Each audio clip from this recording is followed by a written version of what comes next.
Olive oil adalah monounsaturated fatty acid.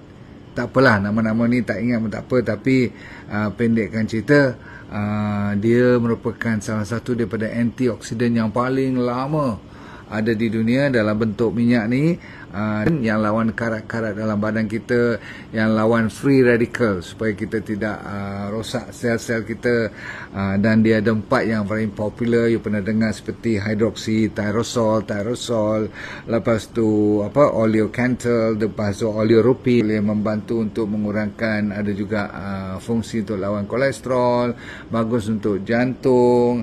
Ada lagi orang kata bagus untuk sampaikan diabetes pun dia boleh tolong bantu.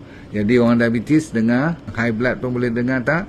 Dia boleh bantu untuk menjaga sampaikan 3 serangkai, termasuklah bagi mereka yang nak kuruskan badan. Omega 6 tadi satu, lagi omega 9, dan ujung-ujungnya